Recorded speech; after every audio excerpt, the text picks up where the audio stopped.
itself.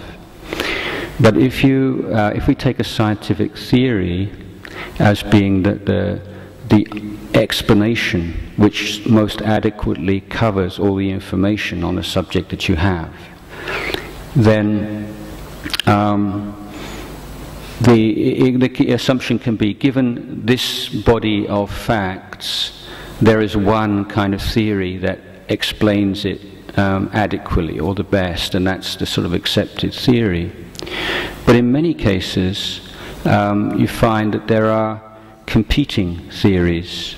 There are a number of different theories which all, at least logically, can explain all the phenomena, all the information you have at hand.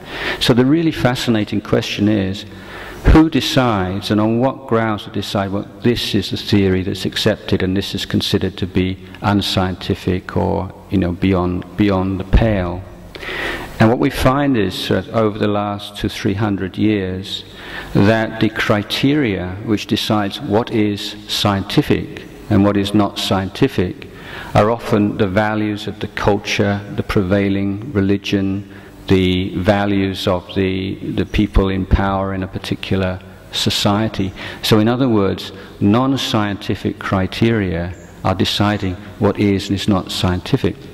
So if you look at the scientists today, after all science is a product of minds of scientists, I think you can put them into two groups.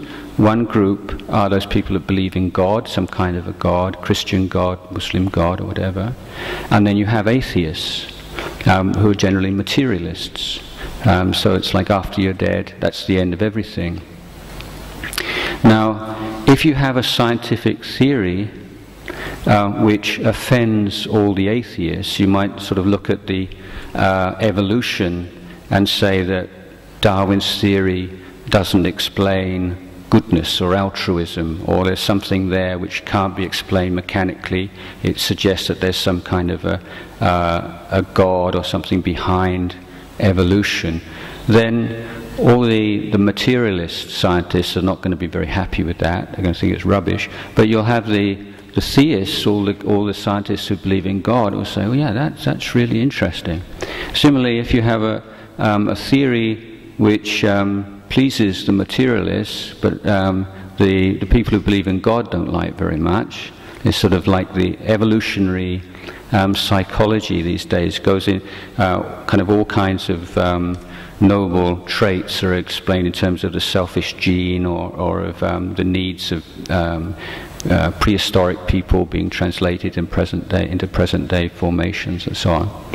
But whereas the Christians, the Muslims, the people who believe in God, those scientists, they won't like it. Materialists will really like it. So you have a champion.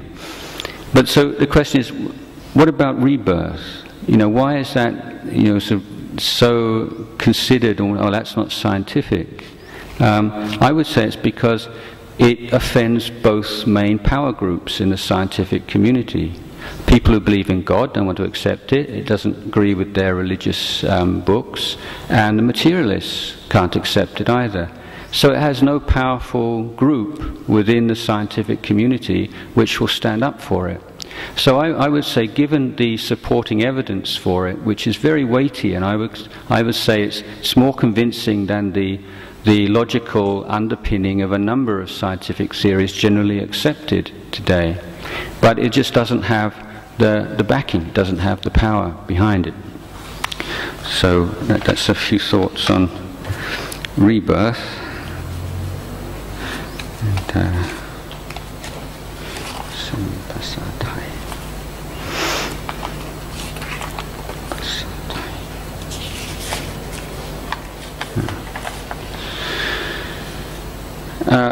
Do you consider karma to be external scales of justice existing as an independent entity precisely dispersing punishment and rewards, or merely the psychological effects of acts and intentions?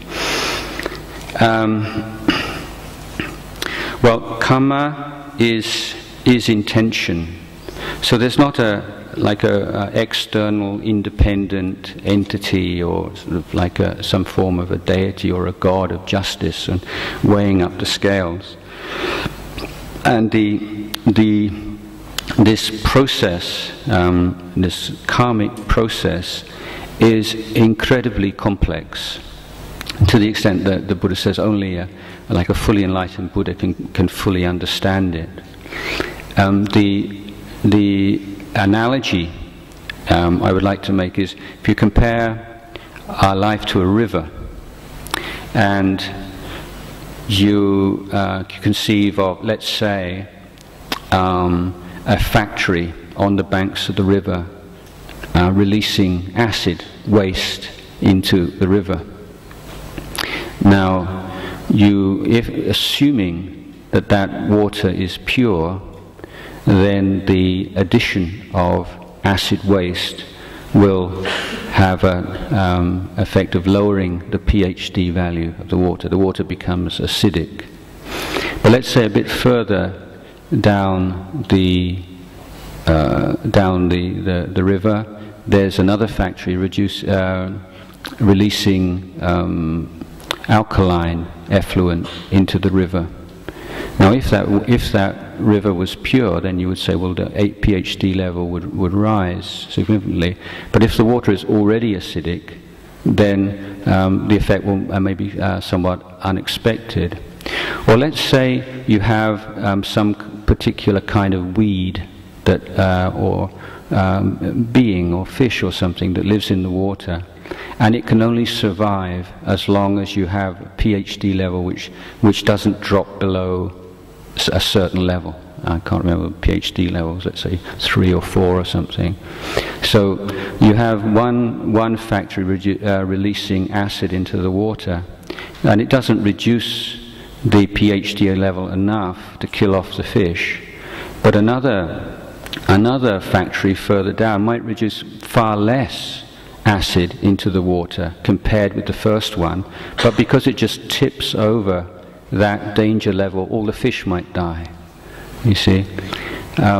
So, I could sort of expand on this analogy in great detail, but the idea is that every time you act, there's already a lot going on, and sometimes there's an exaggeration and an increase in the power of certain effects. Sometimes there's a reduction. Sometimes these things kind of like just kind of chongan, so that it's so complex. It's also not a process which begins and ends in one lifetime.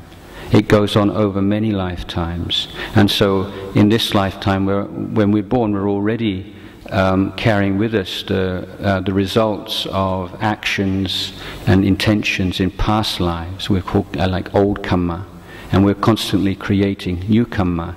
And the results of the karma that we're creating now, together with the old karma, it will be experienced not only in this life, but in the next life and in future lives. Now, one of the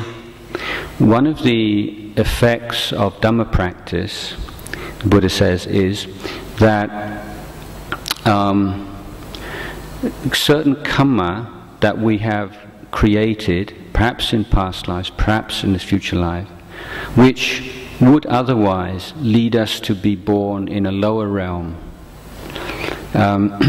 If we practice in this lifetime, we can speed up the karmic process and receive the fruits of that karma in the present life and in a much reduced level. So often meditators, some get some kind of illnesses, or you see great monks, or sometimes car crashes and things like this. There's this kind of acceleration of karmic processes through this purification of the mind. Now, the classic analogy here, also another one, is that the karma is compared to, say, a spoonful of salt.